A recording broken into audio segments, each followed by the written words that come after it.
Hii show ni kujua wasanii. Na leo hii niko Kisayani. Pande gani Kisayani? Kibwezi Kisayani. Kibwezi Kisayani. So na tuko na msanii hapa. Kwa majina unaitwa nani msanii wangu? Mimi kwa majina naitwa Joseph Kiminza na ile jina ya muziki wananiita Tambua Ofisi. Tambua Ofisi. Hii kali sana. Kali sana. Okay. Tutaka tujue safari ya muziki yako kwanza. Muziki umeanzia wapi ama ni kipi ambacho kimekufanya wewe kuingia katika sanaa? Kweli. Sasa ndugu yangu, muziki nilianza nikiwa secondary. Nikiwa form 2 mwaka wa 2019. Lakini nimekuwa sasa unakuja unapata nilikuwa secondary, nilikuwa ninaandika nyimbo mingi, nilikuwa nimeandika lakini bado sikuwa nimeenda studio. So nikimaliza form 4 ndio nilikuja nikaimba wimbo wangu wa kwanza. Ndio. Ambao unasema jibu lile la kweli linatoka kwa Mungu. Unaona sasa ndugu yangu.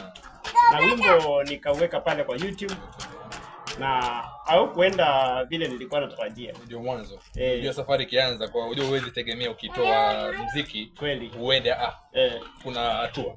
Kweli. Kwa hivyo okay, kwanza makazi yako sana unaishi pande gani area? Ni hapa Kisayani ama ni area nyingine? Sasa mimi ndugu yangu kwetu ni huko Kisayani.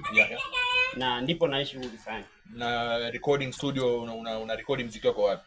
Maana yake tumesikia muziki wako na tumupenda. Sasa tunataka tujue mpaka producer wako ni yupi. Kweli. Ili naye producer apate market. Kweli ndugu yangu. Sasa ndugu yangu, producer wangu ni wimbo wangu wa kwanza nilirekodia Kibwezi. Na nilipoona huo wimbo hujafanya poa venye nilikuwa natarajia. Nikajitahidi sana, nikaenda Nairobi. Kwa huyu jamaa anaitwa Jawabu Studios. Sijui kama unamfahamu. Iko located pande gani? Iko ukifika Pipeline mahali panaitwa Tastia Stage. Sasa wewe ndiye amekuwa producer wangu. Na ndiye amekuwa akinipigia ngoma zangu. Ndio. Na kuna hii ngoma nilipiga inaitwa Tambua Ofisi. Tambua Ofisi ambayo ndio kama ndio jina lako. Sasa hiyo ndio ikanifanya sasa nijulikane sana. Kweli. Unaona?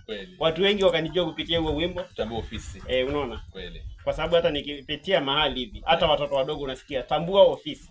Imekuwa yani kama mazoezi. Ndio.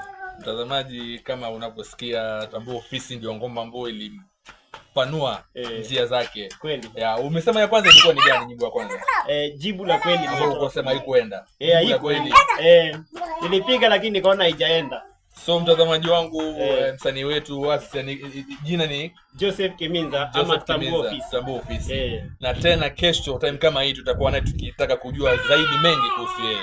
So asanteni na msanii wangu.